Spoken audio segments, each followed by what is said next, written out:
Hi again. Now, you know that word stress exists. The question you may be asking is, where is the word stress? Or, to put it another way, how do we know which syllable is stressed and which are unstressed? Are there rules governing word stress placement? There are two ways we can go about learning where to place word stress. In fact, there are two ways to learn anything. Firstly, I can tell you where to put the stress, the rules, and you can learn them and apply them. Two, once you understand that word stress exists and what it is, you practice listening to words and using them, and you discover patterns and regularities, and after a certain time you instinctively know which syllable to stress. The first method, learning rules and applying them, works for driving a car or playing football, but it will not enable you to win a Formula One Grand Prix or play football for your country. You will just know the rules.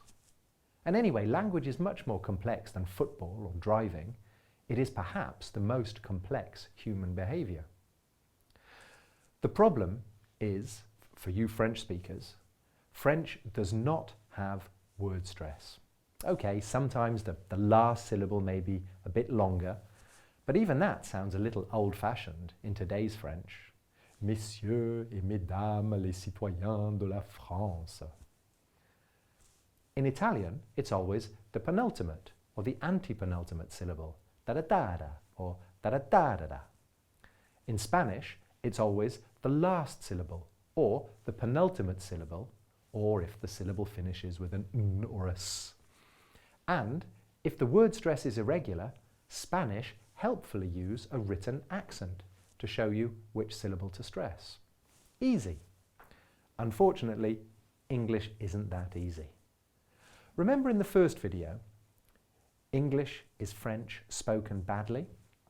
It's also Latin spoken badly, Danish spoken badly, ancient Greek spoken badly, etc., etc. English is such a mixture of languages that the question of which syllable to stress is quite complicated. There are lots of exercises on Grenoble University platforms and all over the internet to help you with practicing stress. The ones which accompany these videos are designed to help you to identify the patterns and regularities. Most native English speakers instinctively know which syllable to stress, even on words they have never seen or heard before. And that's how we use language. Most of us do not know many rules about language use, apart from a few grammar rules, and we certainly do not consciously learn and apply rules every time we speak. In fact, the whole concept of rules and language is not one I like very much. Chopin said of music, "Rules do not make music, music makes rules." And that's sort of how I feel about language, except it's the people who make the rules, and language sometimes follows them. What I suggest is that you do the exercises, practice using English, and thinking about stress and rhythm will enable you to develop instincts and reflexes, and you will get better. For every word of 2 or more syllables in English, ask yourself, which is the stressed syllable?